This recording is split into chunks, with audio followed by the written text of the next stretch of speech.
Bien, hermano, buenas noches, bienvenidos a cada uno de ustedes. El día de hoy vamos a estudiar el libro de Josué, capítulo 4. Si tuviéramos que ponerle un título a este capítulo, normalmente vas a encontrar en tu Biblia quizás piedras conmemorativas o cosas por el estilo, ¿no? O algunos no traen título. Y en mi caso yo le he puesto: la falta de memoria es un enemigo de la fe y Dios lo sabe. No sé si te ha pasado a ti en algún momento de tu vida, de pronto Dios ha obrado de una manera milagrosa, de una manera inexplicable, vamos a llamarlo así, o sorprendente o asombrosa, y de pronto pasan los días y como que en ese momento estás emocionado, ¿no? Estás emocionado por cómo Dios ha obrado en tu vida.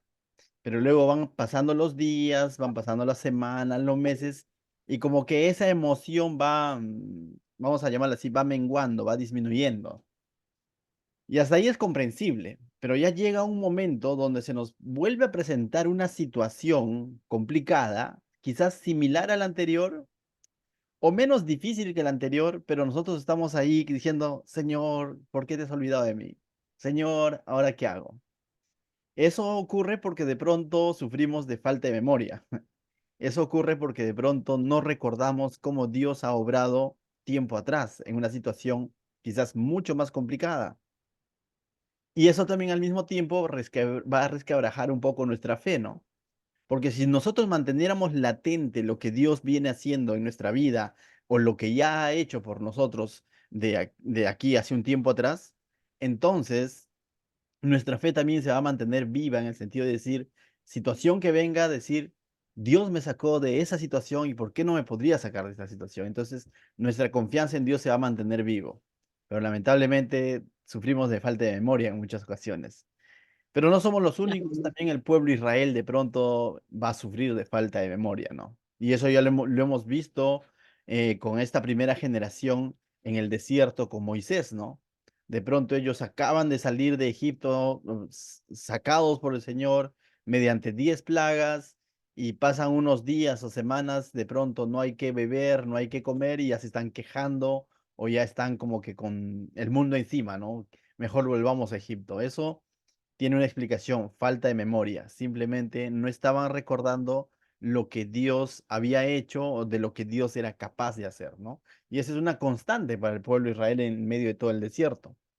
Y ahora estamos en la parte de la historia donde ya el capítulo 3 nos ha narrado cómo es que bajo las instrucciones de Dios hacia Josué y Josué hacia los sacerdotes y al pueblo, ellos han cruzado el Jordán y han cruzado de una manera milagrosa. No ha sido en base a una técnica de hombre o en base a una técnica humana. No han cruzado el Jordán haciendo uso de una embarcación. Han cruzado el Jordán literalmente, guiados y protegidos por la presencia de Dios, de manera literal, porque dice que los sacerdotes cargaron el arca del pacto, dieron el primer paso cuando todavía había agua en el río, se han dirigido hasta el centro del río y el agua se ha secado, ¿no? O se ha detenido la corriente de agua y de pronto han comenzado a pasar todos, todos. O sea, y cuando decimos todos, estamos hablando de más de 2 millones, aproximadamente 3 millones de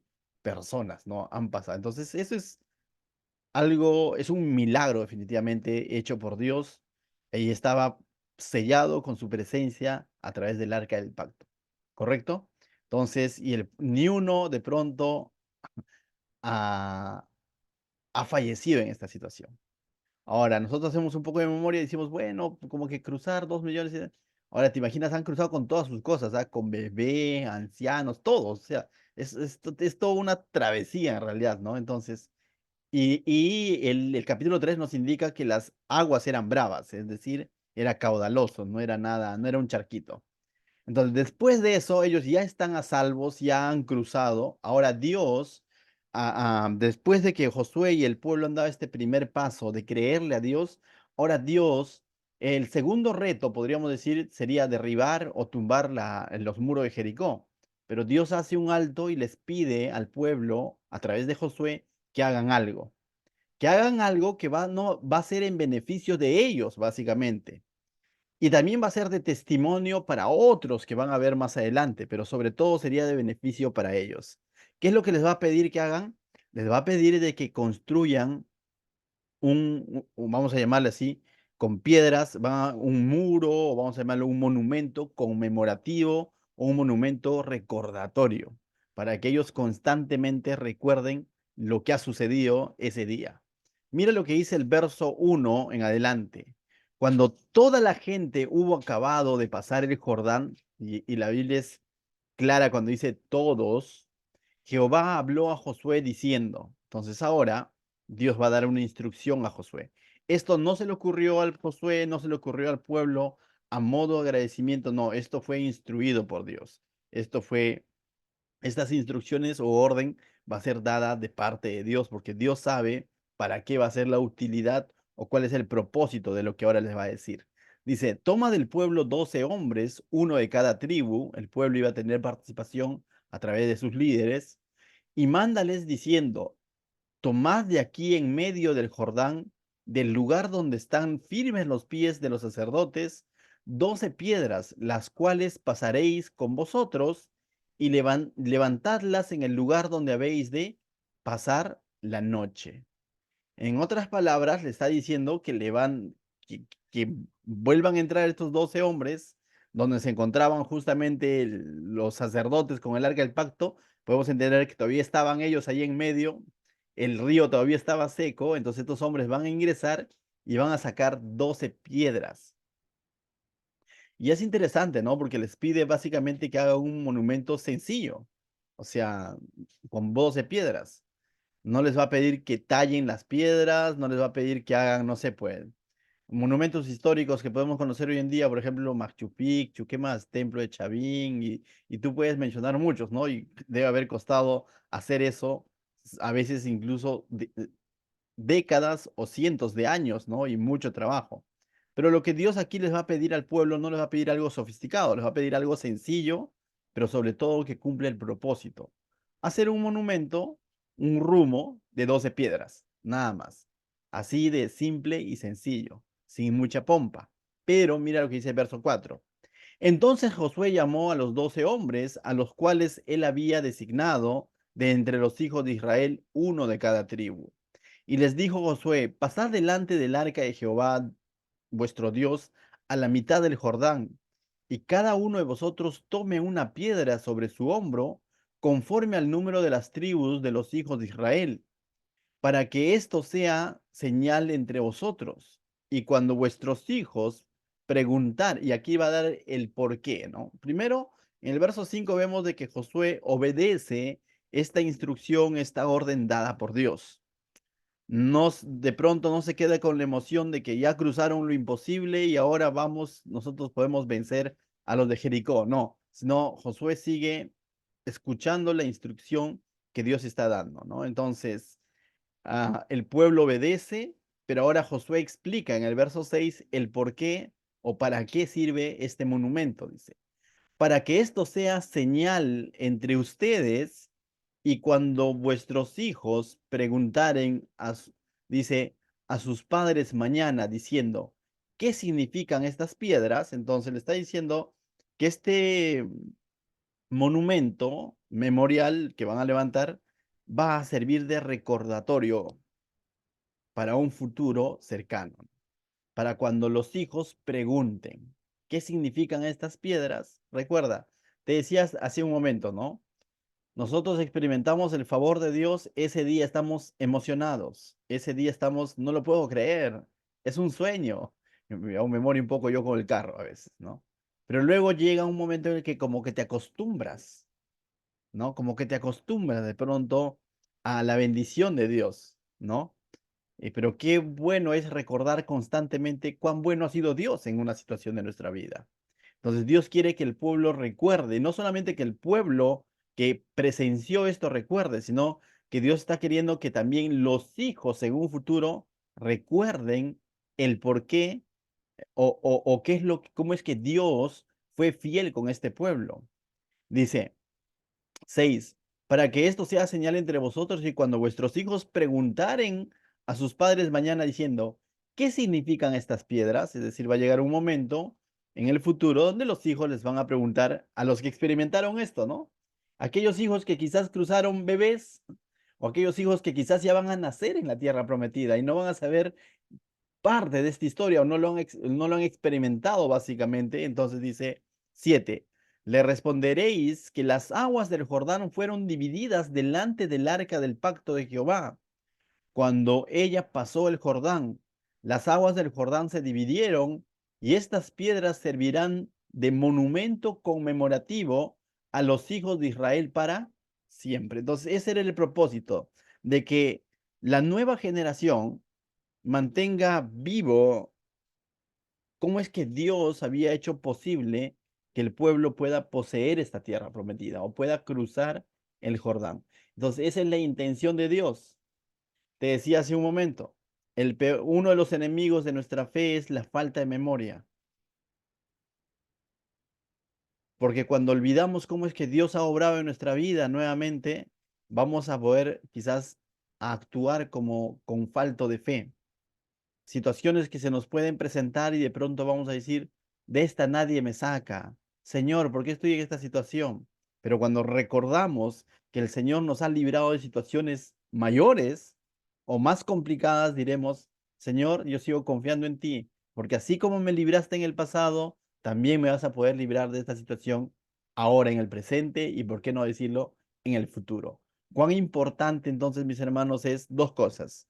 Mantener presente cada favor de Dios que hayas experimentado en tu vida, cada favor que hayas experimentado de parte de Dios. Y lo segundo, cuán importante es contarle esto a nuestros hijos, narrarle esto a nuestros hijos, de que ellos entiendan constantemente y recuerden de que de esas situaciones en las que Dios ha tenido favor con nosotros, que ellos lo mantengan presente.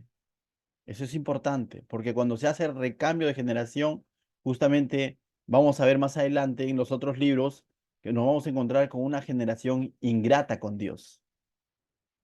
Por eso que cuando vienen los profetas a exhortarles, va a decir, el Dios de Abraham, de Isaac y Jacob, el Dios de vuestros padres, le va a decir, porque les va a recordar diciendo de que, mira cuán bueno ha sido Dios con sus padres y ustedes lo han olvidado, básicamente. Y va a ocurrir eso, que no ocurra entonces en nuestra generación, que no ocurra en nuestras familias, ¿no?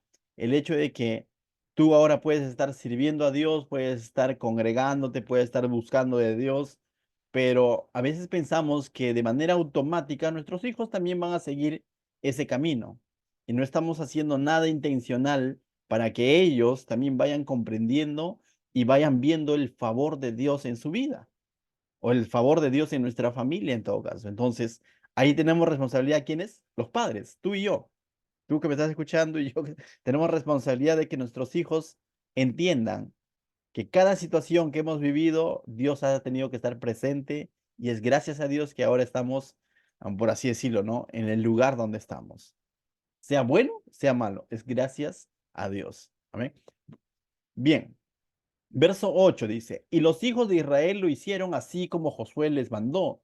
Tomaron 12 piedras de en medio del Jordán, como Jehová lo había dicho a Josué, conforme al número de las tribus de los hijos de Israel, dice, y las pasaron al lugar donde acamparon y las levantaron allí.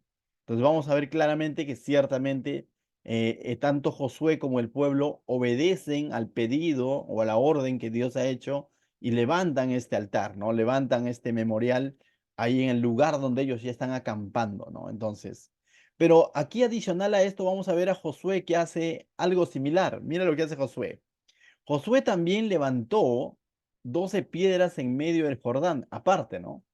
En el lugar donde estuvieron los pies de los sacerdotes que llevaban el arca del pacto y han estado allí hasta hoy, dice, ¿no? Es interesante, pero Josué acá tiene una iniciativa. Esto ya, lo anterior es una obediencia a lo que Dios ha pedido Josué y al pueblo, y lo han hecho. Pero esto de aquí ya podríamos denominarlo como que es una iniciativa de Josué, y no para mal, sino es una iniciativa como agradecimiento quizás a Dios o para dejar una marca en medio del río, porque esto lo va a levantar, dice, esas 12 piedras en el lugar donde estaban los pies de los sacerdotes que cargaban el arca.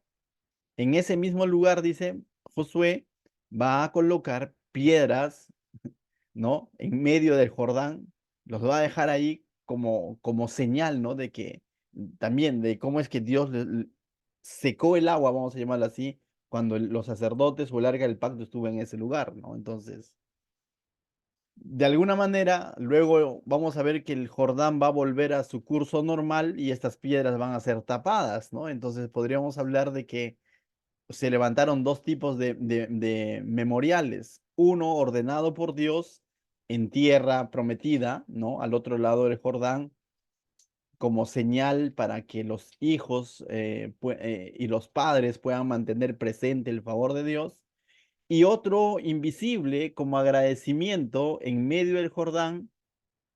Yo creo que habla del agradecimiento que tuvo Josué para con Dios y el testimonio que está dando también para el pueblo de cómo es que deberían de tener claro que Dios es el que les ha permitido cruzar el Jordán, ¿no?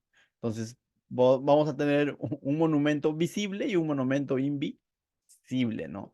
Pero interesante, la última frase de este versículo dice, y han estado hasta allí, no, y han estado allí hasta ahora, dice, ¿no? Ah, al menos hasta el momento que se escribió este texto, estaban ahí. Ahora no lo sabría decirte, ¿no? Pero es interesante ese detalle, ¿no? La pregunta que yo me hacía es, ¿seguirán allí? No, o sea, no sabría decirte, ¿no? O sea, pero seguirán allí.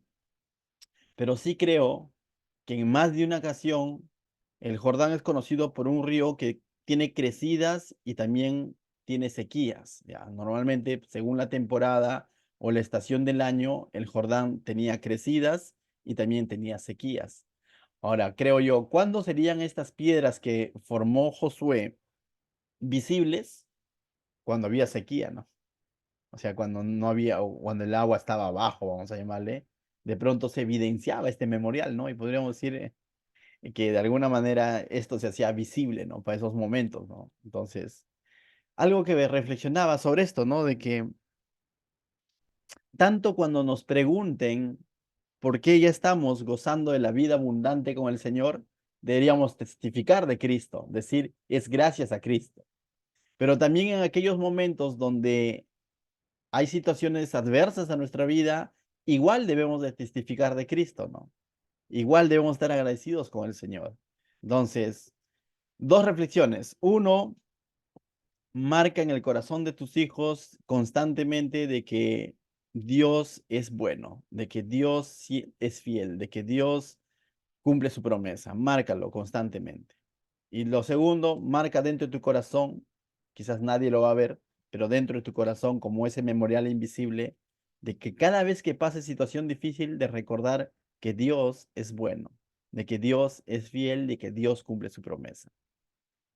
Primer monumento para que evidencien las futuras generaciones, esa evidencia visible. El otro monumento dentro del río lo evidenció los que vivieron esa situación. Ellos pudieron ver el río seco, a los sacerdotes ahí con el arca y el monumento que estaba armando Josué en ese lugar. Y ellos podían dar fe de decir, ciertamente Dios ha sido bueno. ¿Amén? Verso 10 en adelante dice, y los sacerdotes que llevaban el arca se pararon en medio del Jordán hasta que hizo todo lo que Jehová había mandado. A Josué que dijese, dice, que había mandado a Josué que dijese al pueblo, conforme a todas las cosas que Moisés había mandado a Josué.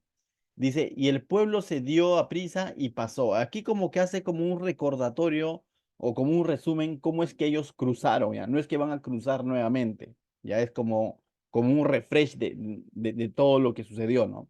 Y cuando todo el pueblo acabó de pasar, también pasó el arca de Jehová, mira. Esto es ya cuando el arca de Jehová pasa al final, ¿no? Cuando ya ha armado Josué incluso su, su, su, su muro de piedras allí dentro del río, ¿no? Dice, y los sacerdotes en presencia del pueblo. También los hijos de Rubén, los hijos de Gad y la media tribu de Manasés pasaron armados delante de los hijos de Israel, según Moisés lo había dicho, según Moisés les había dicho. ¿Se acuerdan este pasaje? Esto está básicamente cuando el pueblo está en Números, casi al final, cuando dos tribus y media no quisieron ya cruzar, ¿no? Se acostumbraron a este lado del Jordán y de pronto Moisés le dice, alto, alto, alto. Si ustedes quieren, se pueden quedar acá, ¿no? pero sí o sí tienen que pasar los hombres de guerra, los hombres de batalla, porque tienen que luchar por todo el pueblo. Y ellos dijeron, de acuerdo, Moisés, nuestros hijos, nuestros ganados se quedan acá, pero nosotros cruzaremos, dieron su palabra. Y aquí vemos que lo está narrando que ciertamente pasó la tribu de Rubén, la tribu de Gad y la media tribu de Manasés, ¿no? Finalmente se cumplió el compromiso que ellos habían hecho con Moisés delante de Dios, ¿no? Dice 13, como 40.000 hombres armados listos para la guerra pasaron hacia la llanura del Jericó delante de Jehová, dice. Entonces, em, podríamos decir que prácticamente era todo un ejército, ¿no? Entonces dice en el verso 14, en aquel día Jehová engrandeció a Josué a los ojos de todo Israel y le temieron como habían temido a Moisés todos los días de su vida. ¿Qué podemos entender esto? Ciertamente Dios, versículos atrás o en el capítulo anterior, le había dicho a Josué que lo iba a engrandecer, ¿se acuerdan? Si él era obediente a la instrucción que le estaba dando, le iba a engrandecer. Ahora, también, curiosamente, el día domingo estuvimos hablando un poco de aquellos que en el mundo, cómo es que se busca la grandeza, ¿no? O sea, o el liderazgo, vamos a llamarlo, ¿no? En el mundo ciertamente se busca el liderazgo bajo estrategias de hombres, pero Dios da un tipo de liderazgo distinto y los medios para poder, por así decirlo, ¿no? Para que Dios nos promueva ese liderazgo también son distintos. Podríamos decir que uno es la humildad, tal como lo vimos en el día domingo. Dos es aparte de la humildad, es el servicio. Pero aquí en este pasaje, Josué, podemos ver de que quiere ser un siervo y engrandecido por Dios requiere obediencia. Sé obediente. Josué fue obediente a las instrucciones que Dios le estaba dando. Y quizás no lo comprendió del todo, porque le dijo, va a cruzar el arca del pacto, los sacerdotes, el agua se va a secar. Ni siquiera le dijo que se iba a secar el agua, simplemente que pisen y que después ya pase el pueblo y todo. Ahora le está diciendo que levanten un memorial de piedras. O sea, es algo que militarmente hablando o bajo una estrategia humana uno diría, ¿qué estás haciendo, no? O sea, mejor de eso afilemos nuestras espadas, mejor de eso construyamos una barca. Mejor de eso hago una encuesta y veo quién es bueno, no sé, ¿no? Aquí tal vez tenemos a alguien que podría saber hacer como una barca. O sea, esa sería estrategia de hombres. Josué no hizo nada de eso. Josué simplemente siguió las instrucciones de Dios al pie de la letra. Y como consecuencia, ¿qué es lo que Dios va a hacer con Josué? Dice, en aquel día Jehová engrandeció a Josué a los ojos de todo Israel. Es decir, Dios respaldó, porque de alguna manera, cuando Josué transmite lo que Dios le ha pedido, lo transmite al pueblo, de alguna manera el pueblo también está expectante a ver si se cumple o no se cumple. Porque si no se cumpliera, Josué viene y le dice al pueblo, ¿saben qué? Va a cruzar primero el arco del pacto con los sacerdotes y después nosotros. Imagínate, cruzan y se ahogan. O sea, chao Josué, ¿no? Lo van a apedrear. O sea, pero cuando Josué da las indicaciones tal como Dios le ha dado, vamos a llamarlo así, al pie de la letra, Dios respalda esa obediencia y entonces el pueblo también va a decir, ciertamente Dios está con Josué como estuvo con Moisés. Y es por eso que dice que le temieron. Y esa palabra temieron es similar al Proverbios 1:7 cuando se dice que el principio de la sabiduría es el temor de Jehová. Y entendemos que no es un temor de miedo, sino es un temor que indica respeto, que indica consideración. El Proverbios 1:7 dice, el principio de la sabiduría es el tener en cuenta a Dios. Es considerar a Dios, ese es ser sabio, cuando tenemos en cuenta a Dios. Entonces, yo uso esa palabra para poder entender esta. Dice, y le temieron, entonces, y tenieron en cuenta y consideraron. ¿A quién? A Josué, como habían considerado a Moisés. ¿Cómo consideraban a Moisés?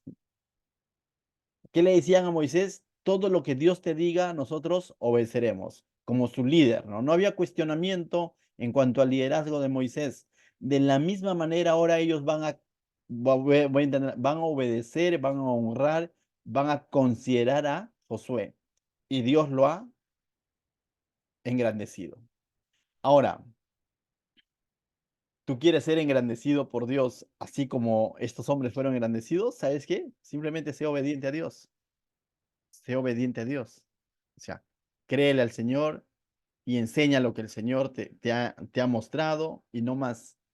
O sea, hay otras maneras, otras técnicas de ganarse el respeto de la gente, la consideración, el amor de la gente, sí, pero no va a ser un amor genuino, no va a ser una consideración genuina, no va a ser nada de eso, va a ser salamería. Pero quieres ganar, como padre, quieres ganarte respeto ante tus hijos, simplemente sé temeroso del Señor, honra a Dios en todo lo que Él te demanda como padre y los hijos van a tener que honrarte. Y si no lo hacen, ya es un tema de pecado. Como pastor, ahora pongamos el ejemplo, como pastor, ¿qué es lo que me demanda hacer el Señor? Ser obediente a Dios, enseñar lo que está en su palabra y el resto dejárselo al Dios. Dios es el que nos va, pues dice, ¿no? Promover, vamos a llamarlo así, o poner en el lugar de autoridad, porque Él nos va a respaldar en la medida que nosotros vayamos siendo obedientes a su palabra. Pero si no soy obediente a su palabra y pretendo ganarme un respeto, una consideración, un cariño de parte de las personas con mis propias técnicas, estoy frito, porque eso es honra de hombres, ¿no? Prefiero la honra de Dios. Amén. Entonces, verso 15. Luego Jehová habló a Josué diciendo, mira, manda a los sacerdotes que lleven el arca del testimonio, que suban del Jordán. Y Josué mandó a los sacerdotes diciendo, subid del Jordán. Y aconteció que cuando los sacerdotes que llevaban el arca del pacto de Jehová subieron de en medio del Jordán y las planta en los pies de los sacerdotes, entonces la parte final ya, ¿no? Los sacerdotes todavía están en medio del río, ¿sí? Todavía está seco y ahora dice, ya suban, le dice Josué, ¿no? Pero mira que Josué espera la instrucción de Dios. Entonces dice, y las plantas de los pies de los sacerdotes estuvieran en un lugar seco, las aguas del Jordán se volvieron a su lugar corriendo como antes. ¿Te imaginas eso? O sea, ese es un milagro definitivamente, ¿no? Y la gente viendo, ¡wow! O sea, y el agua nuevamente ahora vuelve a su curso, entonces definitivamente ese es un milagro, ¿no? Entonces, en ese momento el Jordán va a volver a su flujo natural, ¿no? Entonces, ese es un milagro lo que está ocurriendo en ese momento. Y el pueblo subió del Jordán, dice, el día 10 del mes primero y acamparon en Gilgal, al lado oriental de Jericó. Y Josué hirió en Gilgal las 12 piedras que habían traído del Jordán. Justamente van a concretar, ¿no? Habían sacado 12 piedras del Jordán para ahora en este lugar llamado Gilgal vamos a llamar, vamos, erguirse, se llama levantar, ¿no? Van a levantar este memorial, ¿no? Entonces, 21. Y habló a los hijos de Israel diciendo, cuando mañana preguntaren vuestros hijos a sus padres y dijesen, ¿qué significan estas piedras? Y ahora vemos a Josué modo maestro, ¿no? Enseñando al pueblo el uso de ese memorial. Es bueno también enseñar porque el pueblo fácilmente podría idolatrar este memorial si es que no sabe para qué es. No puedes dar por sentado de que pronto el pueblo ya va a entender para qué es. No. Josué está siendo obediente a Dios, levantando estas piedras, pero también al mismo tiempo está siendo obediente a Dios, enseñando al pueblo el propósito de estas piedras o de este muro que está levantando, ¿no? De este memorial, vamos a llamarle así, ¿no? Dice, declararéis a vuestros hijos diciendo, Israel pasó en seco en este Jordán. Entonces, les está diciendo cuál es el propósito de este memorial, de que ellos entiendan que Dios tuvo favor con el pueblo de Israel y los hizo pasar en seco. Porque Jehová vuestro Dios secó las aguas del Jordán delante de vosotros hasta que habéis pasado, a la manera que Jehová vuestro Dios lo había hecho en el mar rojo, el cual secó delante de nosotros hasta que pasamos. Y está recordando un poco lo que ocurrió con Moisés, ¿no? Cuando cruzaron el mar rojo, ¿no? Algo similar ha pasado ahí para que todos los pueblos de la tierra conozcan que la mano de Jehová es poderosa, para que temáis a Jehová vuestro Dios todos los días. Nuevamente aquí vemos dos propósitos más de este memorial, o porque es importante que ellos recuerden estos hechos. Uno, para que conozcan cuán poderoso es Dios, y segundo, para que consideren a Dios, para que teman a Dios. Pregunto yo, esta noche, ¿Cuántas veces Dios ha obrado de una manera especial, maravillosa, milagrosa en tu vida? ¿A cuántos más se los has contado?